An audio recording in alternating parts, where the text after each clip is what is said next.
Harga emas akhirnya mengalami rebound dan kita mendapatkan kembali zona 2330, bahkan pagi ini ya kurang lebih tertahan di 2331, kembali turun 2325 dan level terendahnya masih 2315. Tapi kemarin sangat menakjubkan teman-teman. Kalau Anda ingat kemarin kita sempat bahas tentang elite wave dan kelihatannya itu masih berjalan dan saat ini rebound berarti masih diperkirakan dalam jalur wave keempat ya. Dan itu sebabnya kenapa saya mengingatkan Anda untuk berhati-hati, kemungkinan kenaikan ini masih relatif sementara. Dan ingat, kita juga harus sesuaikan dengan apa yang terjadi pada US Treasury yield-nya. Karena kemarin juga kita menemukan pola yang sama, elite wave, tapi dalam tren yang berkebalikan. Oke, kita lihat berikut ini. Ini adalah grafik US Treasury yield yang kemarin sempat kita kupas dan juga sudah 2 atau 3 hari terakhir, seingat saya, mengupas terkait dengan potensial elite wave. Oke, saya ulangi kembali. Di sini polanya adalah kecenderungan saya ambil dari kenaikan terakhir. Dan ini adalah puncak yang terakhirnya. Jadi saya asumsikan ini wave 1, wave keduanya di sini. Nah, ini adalah wave ketiga. Nah, kemarin kita sempat bilang bahwa yang sedang kita pantau lebih lanjut adalah kemungkinan wave keempatnya itu akan berada di kisaran 38,2% ataupun 23,6%. Sebetulnya sih yang paling mutlak adalah selama dia tidak tembus di bawah level high dari wave 1, itu masih dianggapnya wave keempat dan kita masih tetap memiliki kesempatan untuk melihat lanjutan dari wave keempat tersebut. Nah, oke, berarti kita asumsikan saja penurunan kemarin ya kurang lebih 2 atau 3 hari yang lalu itu sudah sempat nyampe situ dan kemarin ternyata tertahan sedikit lebih tinggi ya, otomatis kita asumsikan bahwa range yang di sini yang sempat terjadi di 4,5% itu adalah wave keempatnya. Artinya dengan candlestick reverse kemarin atau inverted hammer kemarin, berarti ada peluang untuk hari ini dia akan mengalami kenaikan secara berjenjang dan kemungkinan itu adalah target untuk wave kelima. Jadi wave kelima sendiri sebetulnya panjangnya itu normalnya akan sama dengan wave ke-1. Tapi bisa saja kurang, tapi tidak boleh lebih dari wave 1 atau bahkan lebih dari wave ketiga. Selama wave ketiganya paling panjang, berarti itu adalah normalnya elite wave. Oke, berarti dengan demikian singkatnya adalah hari ini kita mungkin melihat atau berpotensi melihat peluang dari US Government Bond Yield atau US Treasury Yield mengalami kenaikan. Dan itu akan berkebalikan dengan emas sehingga nantinya akan mempengaruhi potensi penurunan. Nah, satu sisi ini akan berdampak kepada USD Japanese Yen sehingga hati-hati untuk USD Japanese Yen-nya akan terkesima dengan US Treasury Yield. Jika dia naik, maka dia juga akan mengalami kenaikan. Nah, satu sisi ini mengancam di grafik keempatnya terkait dengan ekspektasi kita yaitu head and shoulder. Nah, satu sisi juga ini belum menjadi pemupus ataupun pembatalan dari head and shoulder karena kita masih sedikit melihat ruang di sini. Jadi saya ambil saja target ataupun garisnya. Oke, saya asumsikan trendline yang akan saya ambil ini adalah di zona yang kurang lebih sama dengan bagian dicuragi bagian head ya. Jadi kalau saya ambil ternyata bagian head itu adalah di 4,684%. So far dia ada di 4627, jadi hati-hati aja, hanya selisihnya sedikit, tapi kemungkinan untuk tembus sangat besar kemungkinannya. Kalau misalkan ini tembus di atas 4,683, maka kemungkinan kita akan abaikan yang namanya head and shoulder ini, karena kemungkinan dia akan lanjutkan kenaikan ini. Ya, dan itu akan menjadi faktor negatif untuk emas dan juga kawan-kawannya. Oke, ini juga berarti menunjang kepada outlook US dollar, yang kemungkinan akan mengalami kenaikan kalau misalkan didapatkan katakanlah head and shoulder di grafik H4-nya US Treasury tadi mengalami kegagalan untuk confirm.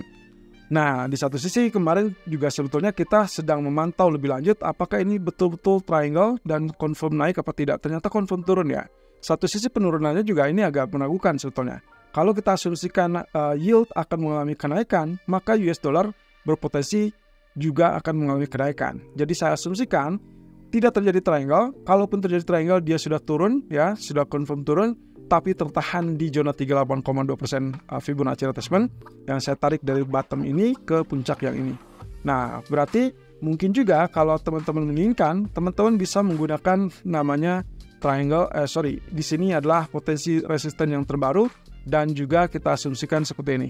Nah, jadi kalau misalkan menggunakan itu, saya lebih berpikir kita gunakan saja dari trend channel. Ya, kalau trend channel kita tinggal tarik paralelnya kurang lebih di zona resisten terlebih dulu, kemudian tarik titik kedua kurang lebih di zona ini, dan ini akan mengakibatkan potensi bawahnya akan kurang lebih ada di sini. Nah, otomatis dari sini kita terlihat bahwa sebetulnya pola pergerakannya masih dalam pattern bullish. Jadi ini bullishnya. Kemudian ada konsolidasinya, naik turun dalam zona trend channel menurun. Tapi gang ini kemungkinan ini rejection pertama, rejection kedua, ya.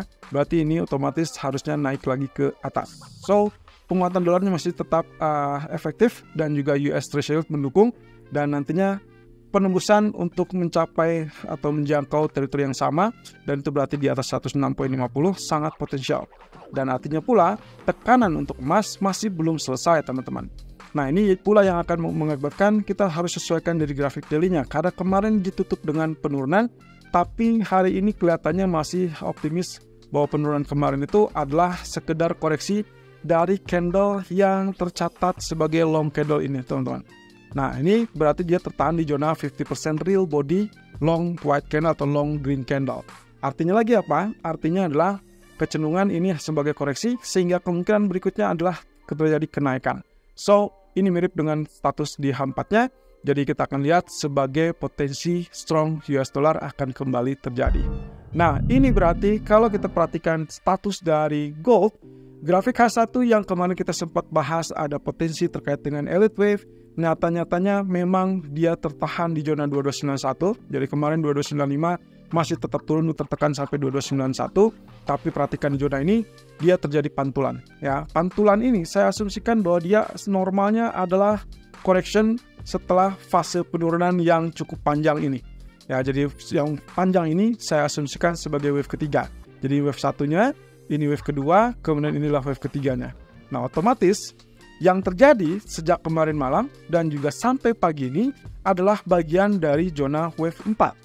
Wave keempat sendiri kalau kita bagi sebagai minor ataupun ya katakanlah pergerakan minor, maka saya asumsikan di sini A, B, mungkin ini adalah C, ya. Kalau misalkan itu yang terjadi, maka saya asumsikan resisten yang terdekat adalah 33 atau yang terjauh adalah 2346. Kalau secara aturan dasar dari elite wave keempat itu kurang lebih memungkinkan 38,2% dari panjang wave ketiga, atau maksimumnya adalah di 50%. Jadi secara aturan ini masih tetap berlaku. Otomatis Anda sebetulnya memiliki opsi untuk melakukan sell di kisaran 2333 atau 2346. Dengan kata lain, range area 33 sampai 46 adalah zona sell Anda, kecuali sampai dia tembus di atas 2359 atau 61,8%-nya. Kalau sampai ini sesuai dengan perkiraan, maka dimanapun Anda melakukan sell, baik itu di 33 ataupun di 46, maka kecenderungannya adalah ini bersiap untuk kemungkinan potensi wave kelima. Jadi wave keempatnya selesai di situ, wave kelima yang kita harapkan sebelum nantinya akhirnya demand yang paling kuat, paling besar kemungkinan akan muncul dan tumbuh di kisaran zona 2290 ataupun 2280 atau bahkan 2270, mirip dengan apa yang kita gambarkan sebelumnya.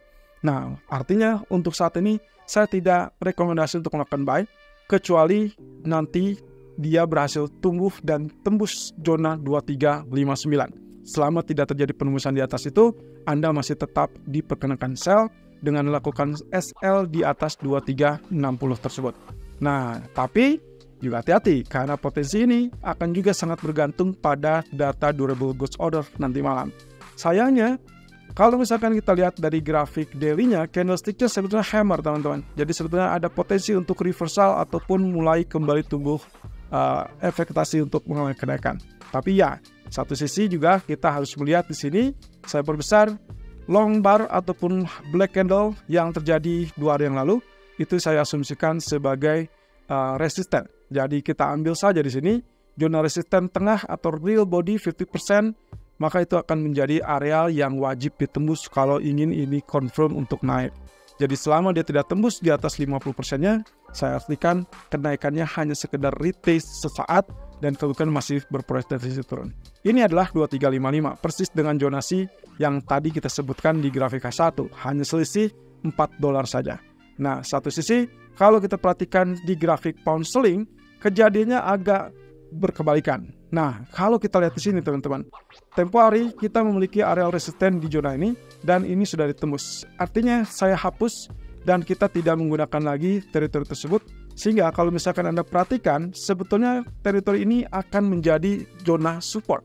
Jadi idealnya zona buy tersebut adalah di zona koreksi ini 2394 sebelum akhirnya dia mulai kelanjutan kenaikan. Tapi kenaikannya akan relatif terbatas di kisaran 2530 ataupun 2550. Selama tidak terjadi kenaikan lebih tinggi di atas 2550, maka range pergerakan dia hanya akan terbatas di kurang lebih 2395 sampai 2550.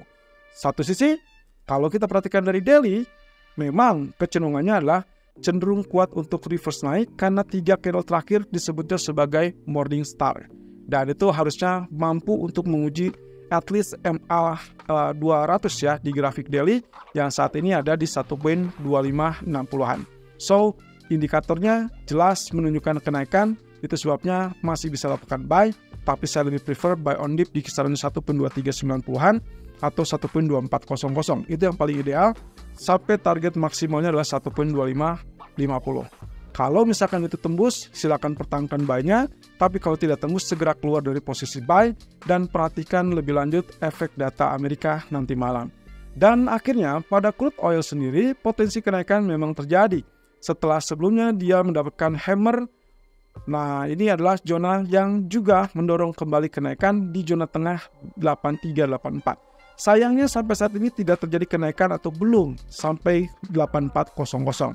Ingat, jalur kenaikan tersebut harus mengkonfirmasi diri untuk tembus di atas 61,8% 8404. Selama dia tidak terjadi penembusan, maka hati-hati, peluang untuk terjadinya penurunan itu juga masih tetap terbuka. Apalagi kalau sampai kembali turun di bawah 8190, maka kemungkinan yang paling besar potensinya adalah 80.60 kembali diuji. Atau bisa saja malah tembus. Nah, jadi tolong diperhatikan teritori tersebut, tapi idealnya karena memang struktur dari grafik daily-nya menunjukkan bullish candle, maka hari ini kita tetap lakukan buy, dan potensi yang paling ideal adalah menunggu koreksi di zona tengah dari long white candle, dan itu adalah 8270. Jadi kalau misalkan terjadi koreksi di situ, itulah zona yang cukup ideal, pasang SL di bawah 8270 ya, dan potensi targetnya kurang lebih 8400 mungkin akan ditembus dan juga berpotensi ke 8480. Tapi ingat ya, kalau ternyata 61,8%-nya di 8400 tidak ditembus, segera exit dan lalu kemudian wait and see terlebih dulu apakah nantinya kita akan switch menjadi sell atau tetap buy.